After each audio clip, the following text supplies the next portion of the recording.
धर्मराज युधिष्ठिर बोले, हे भगवान, आपको कोटि कोटि प्रणाम है। मैं आपसे प्रार्थना करता हूँ कि आप कृपा कर चैत्र मास के शुक्ल पक्ष की एकादशी का वर्णन कीजिए।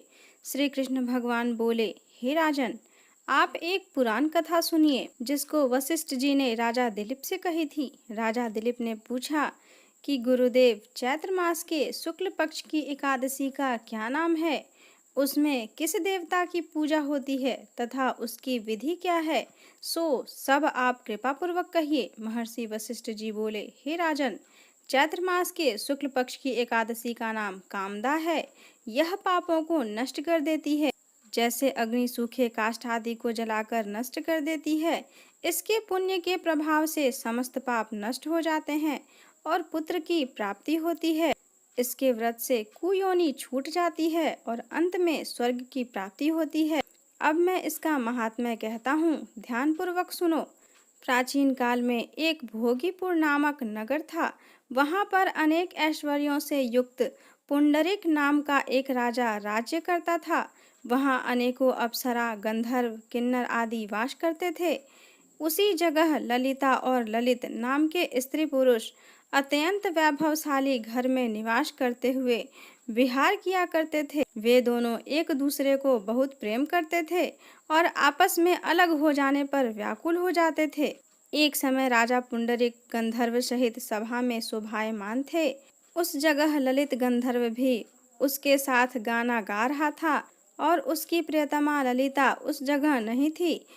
इससे वह उसकी याद आने के कारण अशुद्ध गाना गाने लगा। नागराज करकोटक ने राजा पुंडरीक से इसकी शिकायत की।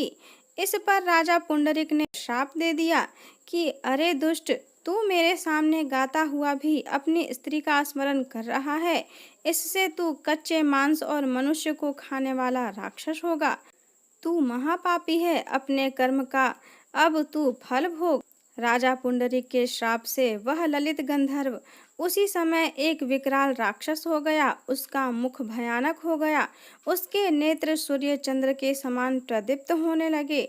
मुख से अग्नि निकलने लगी। उसकी नाक पर्वत की कंदरा के समान विशाल हो गई और गर्दन पहाड़ के समान लगने लगी। उसके सिर के बाल पर्वत पर उगने वाले वृक्षों के समान दिखाई देने लगे। उसकी भुजाएं 2-2 योजन लंबी हो गई। इस तरह उसका 8 योजन शरीर हो गया। राक्षस हो जाने पर उसको महान दुख मिलने लगा और अपने कर्म का फल भोगने लगा। जब ललिता को अपने प्रियतम ललित का ऐसा हाल मालूम हुआ तो वह बहुत दुखी हुई। वह सदैव अपने पति के उद्धार के लिए विचार करने लगी कि मैं कहाँ जाऊं और क्या करूं। वह राक्षस घोर वनों में रहने लगा और अनेक प्रकार के पाप करने लगा। उसकी स्त्री ललिता भी उसके पीछे पीछे जाती और वह विलाप करती रहती। एक दिन वह अपने पति के पीछे घूमते घूमते विंध्याचल पर्वत पर चली गई। उसने उस जगह श्रृंगी ऋषि का आश्रम देखा। वह शीघ्र ही उस आश्रम के पास गई और उस ऋषि के सम्मुख जाकर विनय करने लगी। उसे देखकर श्रृंगी ऋषि बोले कि हे सुभगे, तुम कौन हो और यहाँ किस लिए आई हो? ललिता बोली, हे मुनि, मैं वीर धनवा नामक गंधर्व की कन्या ललिता हूँ। मेरा पति राजा पुंडरीक के श्राप से एक भयानक राक्षस हो गया है। उससे मुझको महान दुख हो रहा है। आप उसे राक्षस योनि से छूटने का कोई श्रेष्ठ उपाय बतलाइए। तब श्रृंगी ऋषि बोले, अरे गंधर्व कन्या ललिता, अब चैत्र शुक्ल की एकादशी आने वाली है। उसका नाम कामदा एकादशी है। उसके व्रत से मनुष्य के समस्त कार्य शीघ्र ही सिद्ध हो जाते हैं।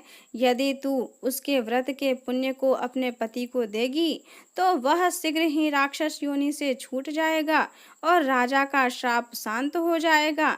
मुनि के ऐसे वचन सुनकर ललिता ने आनंद पूर्वक उसका व्रत किया और द्वादशी के दिन ब्राह्मणों के सामने अपने व्रत का फल अपने पति को दे दिया और भगवान से प्रार्थना करने लगी, हे प्रभु, मैंने जो यह व्रत किया है उसका फल मेरे पति देव को मिले, जिससे उसकी राक्षस योनि शीघ्र ही छूट जाए। एकादशी का फल देते ही उसका पति राक्षस की योनि से छूट गया और अपने पुराने स्वरूप को प्राप्त हुआ। वह अनेक सुंदर वस्त्रों तथा आभूषणों से अलंकृत होकर पहले की भांति ललिता के साथ विहार करने लगा। कामदा एकादशी के प्रभाव से वह पहले की भांति अब अधिक सुंदर हो गए और पुष्पक विमान पर बैठकर स्वर्ग लोक को चले गए। हे राजन, इस व्रत को विधि पूर्वक करने से समस्त पाप नष्ट हो जाते हैं। इसके व्रत से मनुष्य ब्रह्म इत्यादि के पाप और राक्षस आदि की योनि से छूट जाते हैं। संसार में इसके समान कोई दूसरा व्रत नहीं है। इसकी कथा व महात्म्य के श्रवण व पठन से वाजपेय यज्ञ का फल प्राप्त होता है।